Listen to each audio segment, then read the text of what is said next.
What's up, everyone? Welcome to this day in Philly Sports History for October 28th, 2023. I'm your host, Jim Montgomery. Got a big show today, so let's get right into it. But first, the results of yesterday's question of the day. I had asked, what position should Bryce Harper choose to play next year that's going to set the Phillies up in the best position? The overwhelming majority of everyone said first base, and I don't necessarily disagree. They have a logjam of outfielders. If he chooses to go back to right field, it definitely creates more issues because now you still need a first baseman. Is that Reese? Then you have all the extra outfielders. Could you maybe trade them for some other pieces? It just further muddies the water, I guess. Also, it helps prolong his career playing first base. When he signed that contract, in theory, we all thought that he eventually was going to finish out either at first base or DH. And now that the DH is there, I think that came during COVID. I could be wrong, but I think now that you have the DH spot, first base is the other logical step, and you don't have to worry about that. So I think first base makes sense. Probably means the end of the Rhys Hoskins era in Philly. But ultimately, at the end of the day, you have to do what's best for your team. So stay tuned. We're going to continue to do the question of the day. So stay tuned later this episode for today's question of the day. All right, quick housekeeping note. Back to the Future it's coming. It's just a matter of finding the time to get everything organized. But in the meantime, it's still not too late to check out our Sixers preview. We look at what we think are the biggest questions and what we're looking for this season. Because truthfully, I don't consider them a championship contender this year. So I want to see some certain things and just some growth. So be sure to check that out. Also look at the legacy of Dr. J. So that's Back to the Future wherever you get your podcasts. Back to the Future with a PH. Speaking of those Sixers, they are in Toronto tonight for Nick Nurse's homecoming. Should be a game that they should win, but I just don't know if the Raptors are going to come out fired up to spoil his homecoming or what. News out of the James Harden fiasco, he wasn't allowed on the plane. The NBA is now investigating whether or not he and the Sixers violated the participation policy. And whether him missing is for an approved reason. Not really sure how that. I know the Sixers can get fined, but I don't really know how that affects Harden. But it might have major implications on how the rest of this plays out while they're looking for somebody to trade for him. Because that means he's likely going to have to play unless he does something to get suspended, which if he gets suspended, I think ultimately it hurts his trade value, which means he's going to be in Philly longer. So a lot of moving parts to this, and I want to see how this plays out because that could be something that's good for the Sixers too. You never know, but he's being investigated. Will not be playing in Toronto tonight.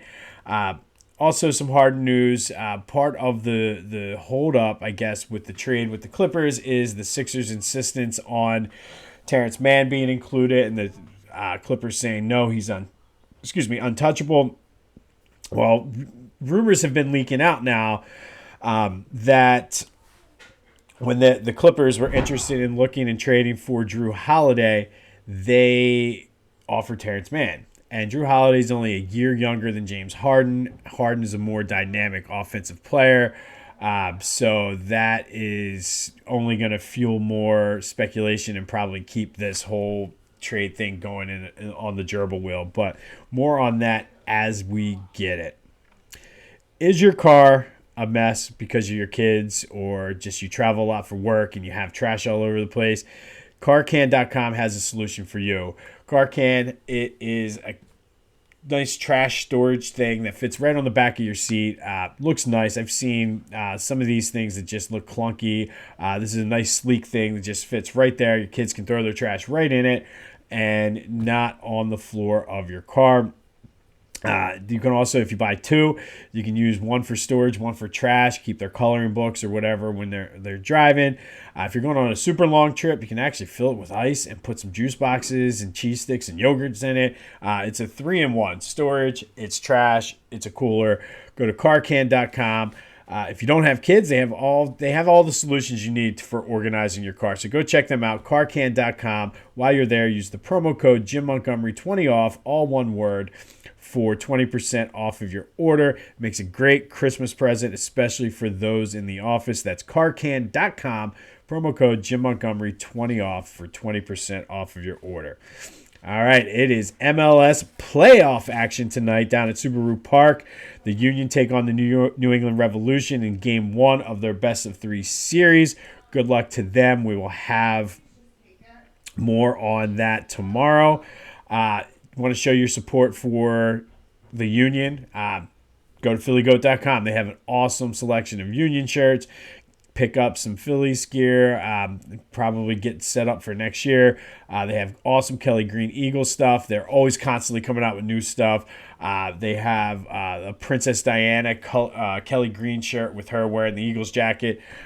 Go check that out. They just they updated the phrase on it. So go to phillygoat.com. Use the promo code Jim Montgomery for all of your Philadelphia sports apparel needs. That's Jim Montgomery for 10% off of your order. Eagles news. Bradley Roby is out. Jordan Davis is questionable. He popped up late on it. But by all stretches of the imagination, they are relatively healthy going into this division matchup against Washington. Kevin Byard is likely going to play. Nick Sirianni was very coy about how much. He was like, I don't want to give them any fuel or anything like that. But A.J. Brown needs 125 yards to break Megatron's record for consecutive games with 125-plus rushing yards. I have to point this out because I saw this on Twitter, and this comment is phenomenal. And because they called him Megatron. Ultimately, they're like, A.J. Brown is Mega John. I love it. Philly Goat, there's your T-shirt. Ryan, if you are listening, you listen almost every day. That's what we need. We need a Mega John shirt with A.J. Brown. Let's make that happen. Mega John. I love it. I wish I would have said I could give credit to the person who said it. I didn't even think to look, but somebody put in the comments. It was something along the lines of more like Mega John. I will buy that Kelly Green shirt. So let's make that happen. Keep those ideas coming too for Philly Goat. I'm sure he loves it. Also, be sure to check out the Clashing Conferences podcast. My boys over there. It was a good episode this week as the hate for the Eagles. All they do is keep winning, but the hate keeps coming in. My boy Randy is a certifiable hater. But go to check out the Clashing Conferences podcast wherever you get your podcast, as well as on YouTube. Flyers taking on the Anaheim Ducks this afternoon down at the Wells Fargo Center. And it's a shame because it could have been a great Philadelphia sports weekend between, if we had a World Series game, you got Flyers, you got Sixers, you got Union. But no, the Phillies had to blow it. But the Flyers taking on the Ducks in a game that they should be able to win. All right. Today, we're going to go back to 1954, and on this day, the Major League Baseball owners rejected the sale of the Philadelphia A's by Roy Mack, Connie Mack's son, to a Philadelphia-based group. And after this is where the story gets kind of interesting. I don't want to go too deep into it because it's a long, complicated one, and this is part of what the next episode of Back to the Future is going to be about anyway. But much like today, the A's were in financial troubles, having issues, and it seems like it's just something with the franchise. And I think if you're really into it, go back and look at some of this. It's just the history of this franchise is just one of just financial issues. But part of their financial issues stemmed from the quality of the team going down, as well as the rise of the Phillies during this time. The Phillies had caught everybody by surprise. The Whiz Kids went to the World Series in 1950, but the attendance was going down for the A's while the Phillies was going up at the time, and they became a viable option. For the longest time, the Phillies were just terrible during the period of time leading up to this, so that's sort of why the A's were able to exist as long as they were. It was no secret that the American League owners wanted the A's out of Philadelphia for that reason. They said it's just not viable to have two franchises there, especially because of the quality of play. But it's kind of like instead of trying to get the team better, let's just move them out. But then the circumstances got shady. There were rumors that the Yankees were planning stories, and basically they just wanted to get the A's out of Philly. And I will have more on that and kind of go more into this story on the next Back to the Future, which is in part of why there's a delay getting it out, because as I'm doing this story just keeps getting better. The A's were a very volatile franchise in their history in Philadelphia. They were here for 54 years. They had some big ups where they won 5 World Series and 9 pennants. And then they had long stretches of losing seasons. Like Connie Mack was one of the few managers, and I don't know this for sure, I'd have to look it up, but one of the few managers to win 100 games and lose 100 games. You don't see too many managers can do that. And he did both multiple times, I believe. Part of their downfall was Connie Mack was old and didn't want to give up control of the team. There's reports like when he was in his 80s, he was sleeping on the bench and just made horrible decisions while he was coaching. But yeah, so on this day, back in 1954, the sale of the A's to a Philadelphia-based group was rejected, and basically it opened up the door for them to move to Kansas City. I still say there's an alternate universe out there where the A's stayed and the Phillies left. And I don't wish the Phillies left. I'm hurt from the loss, but you never know. And that's part of where it sucks. But sometimes you wonder. But I mean, looking at the A's now, I think it was a good decision for them to leave Philly and for the Phillies to stay. But on this day, that's when that sale was rejected, leading the way for the A's then to move to Kansas City for the 1955 season, which leads us to the question of the day. Not many cities. You got Los Angeles, you have Chicago, you have New York. Have 2 pro teams for the same sport. Is that something that Philadelphia could sustain today? Let me know what you think. Is there any reason or any way? What would happen if could Philadelphia sustain 2 pro teams for the same sport? Let me know. It'll be on my social media. Send me text messages, whatever you got to do. But could Philadelphia have 2 NFL teams or 2 Major League Baseball teams? All right, moving to our 2023 Philadelphia Sports Hall of Fame focus of the day. Today we're going to honor our last of the 2023 inductees. If you want more information about any of this year's inductees or the 20 for 20 they're doing, go to philadelphiasportshalloffame.org. There's also ticket information for this year's ceremony. If you're going to go, let me know. We can catch up. If you want more information on previous inductees or anything else about the hall, how you can help out, go to phillyhall.org. Today, it's one of the 20 that got them to the 20 for 20. We're going to a motorsports legend, Al Holbert, and he was an area native, went to Central Bucks High. He's a 5-time International Motorsports Association, the IMSA champion. He is their all-time leader with 49 career victories. He was their first $1 million race winner. Those titles came in 76, 77, 83, 85, and 86. 3-time winner of the 24-hour Le Mans Championship. 2-time winner of the 24 Hours of Daytona. Won 10 SCCA Can-Am races. 4 top 10 finishes in 19 NASCAR races, so he could do a little bit of everything there. He finished 4th in the 1984 Indianapolis 500, the only time he rode in that race.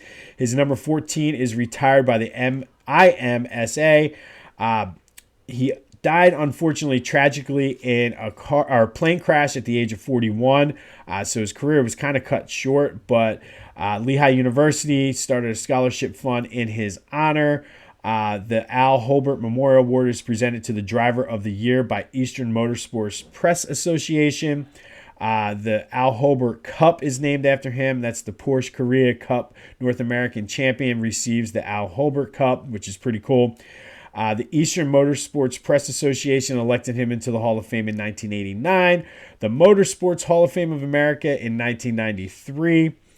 And then the International Motorsports Hall of Fame also in 93.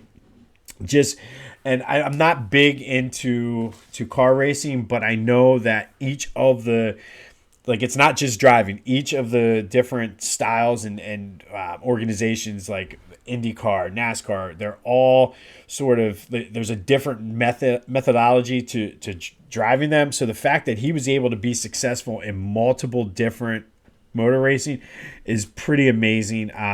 Comes from a long line of racing family. I believe his dad was also an auto racer. But today we say congratulations to the family of Al Holbert for his induction into the 2023 Philadelphia Sports Hall of Fame. This is one of those cool ones where I'm anxious to kind of talk to his family and just get a sense of how, like, because this is not necessarily a hotbed motorsports area, so just kind of getting into it and seeing what they have to say about how he got involved and things like that. So again, stay tuned for that after the ceremony as we get more, or as I'm able to kind of process and get a lot of that stuff out there. But on this day, back in 1954, the Major League Baseball owners rejected the sale of the Philadelphia Athletics from Connie Mack's son, Roy, to a Philadelphia-based group, leading the way for them to be moved to Kansas City. And the rest, as they say, is history. Good luck to the Union, the Sixers, and the Flyers today. Good luck to the... never mind. Damn it should be Game 2 of the World Series. Still pissed off about it the more I think about it. Let me know the question of the day, what you think. Could Philadelphia have more than one professional, knowing how passionate we are? Could we sustain a second professional sports team in any of the major sports? Hit me up and let me know that. Thank you for continuing to participate in that. Bryce Harper, as voted on by you, should be picked first base to play on. But it's going to be an amazingly beautiful day today. Hopefully our local teams do what they need to do. Go out there and enjoy. Tell your friends. Spread the word about this podcast as we try to grow it. This has been This Day in Philly Sports History. I'm Jim Montgomery. Go have yourselves a Saturday. And until next time, I'll see you when I see you.